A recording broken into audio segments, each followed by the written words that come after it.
Hi there, Prairie Plant Girl here. Today is the day for me to be getting my cannas out of their cold storage and into some pots. So it is April 1st today, and these cannas I lifted in the fall. I live in Zone 3, Saskatchewan, Canada, which means that our winters get much too cold to be keeping cannas in the ground. I think it's Zone 7? Zone 6, something like that. Correct me if I'm wrong.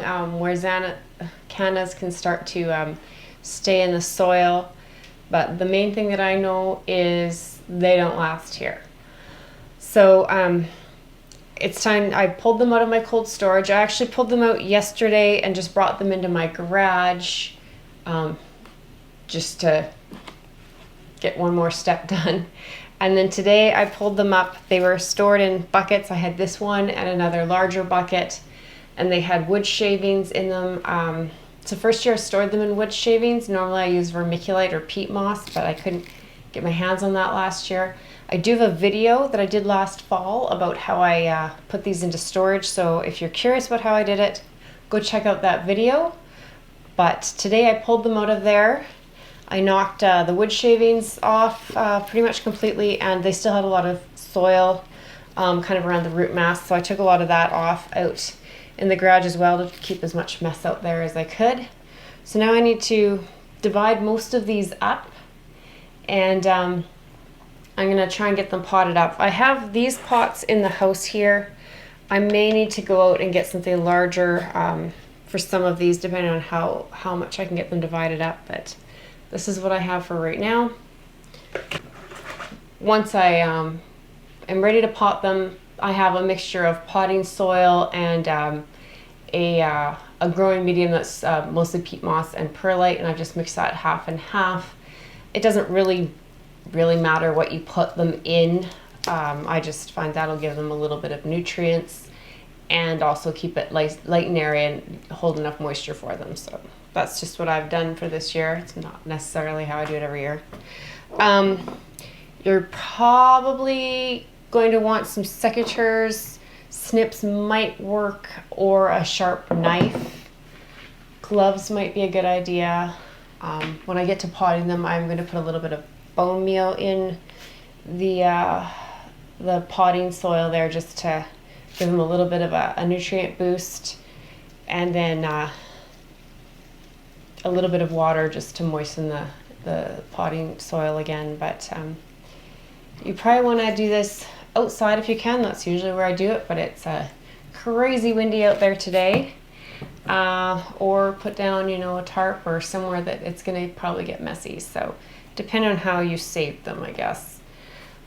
Mine still have a bit of soil on them, so I need to still work on that a little bit. You could switch them in water and wash the soil off. I just have never done that. It's just one more thing to do. So pull this one out here. I have a little bit smaller pots here too. I don't know if any of those will work for this, but I think I'll bring you in a little bit closer, and hopefully you can see better what I'm doing here. Tried to get you some decent lighting. It's not easy inside, but try and show you what I do to get these going here. Okay, so I've gone through and I've gotten a few potted up here. Let's see if we can find you some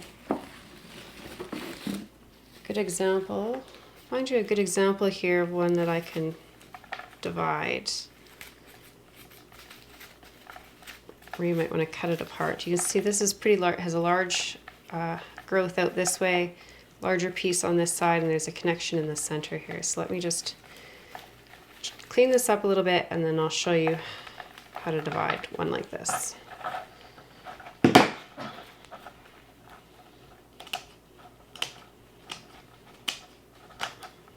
So what I'm doing here is I'm just going through and removing any of the old roots, any bits of dried up stem that was still attached, or any material that's left here that might look, I'm looking for, you know, anything that looks soft or diseased, anything that just looks like it might introduce, you know, any sort of mold or disease or rot into the rhizome here. So I'm just going through. I also clean off the extra soil because when I store them, I don't clean all the soil in that off. So I'll clean all the soil off and just have a really good look at it. You know, you don't have to take all the papery wrappings around, you know, the shoots and that, but I like to just kind of pull all that old stuff off and just have a really good look at it and make sure it's nice and healthy before I pot it up. So that's all I'm doing here.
Okay, so I think you can see that pretty well.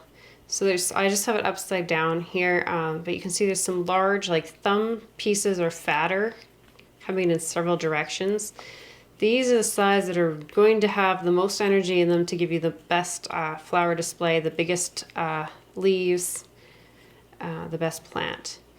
So when you flip it over, if I think this here was one side and then over here was another side, there's a connection point where I think there was like probably a stem or something, but more important, like, so it'll be easy to cut. But most importantly, there's lots of buds or sprouting points on both of these. You can see here, here, here, here. I'm trying to feel, yeah, there's one, you can't probably see it, but I can feel a little bump there where it's swelling, so that's going to be a sprout there. There's one here, I can feel it where it's swelling, it'll sprout there. So there's lots of sprouts on there, you can see lots on here. So now, I don't know how well you'll be able to see, but it's one little piece connecting through here. It goes under here and around. So I'm going to try and lift this little piece up, get my fingers out of the way, get my secateurs in there and just snip.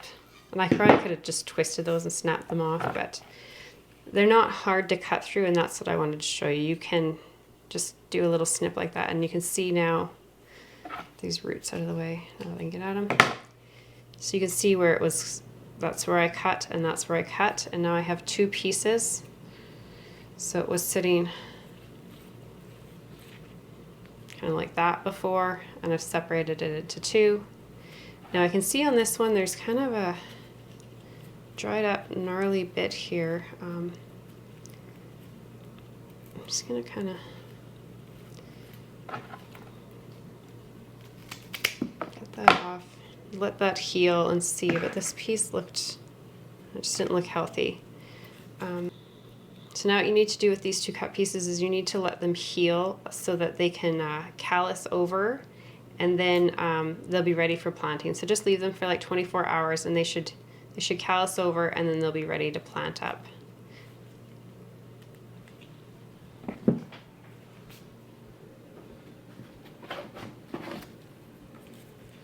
So here's one that won't need to be divided. So let me clean it up and then I can show you how I would plant it.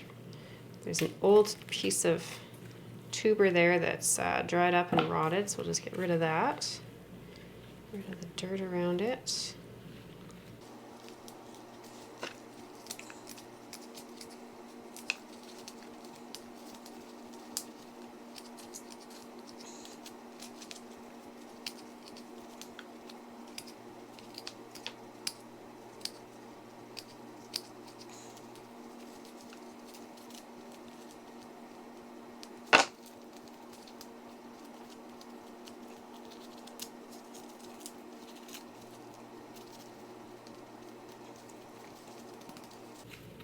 So this one, you can see, again, it has a couple of pretty nice sized pieces on it, but it will be healthier to grow on it all connected for another season, and let these get just a little bit bigger before they're pushing one plant. Also, each of these pieces only has like 1 or 2 buds on it, so it's better to leave it with this piece here that has all of these buds and let this all grow together. You'll get a better show.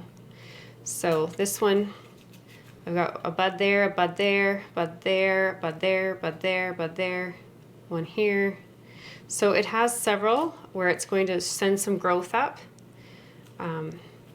So now we just need to get it. Now we just need to get it potted up. So let's clear this out of our way and get that done.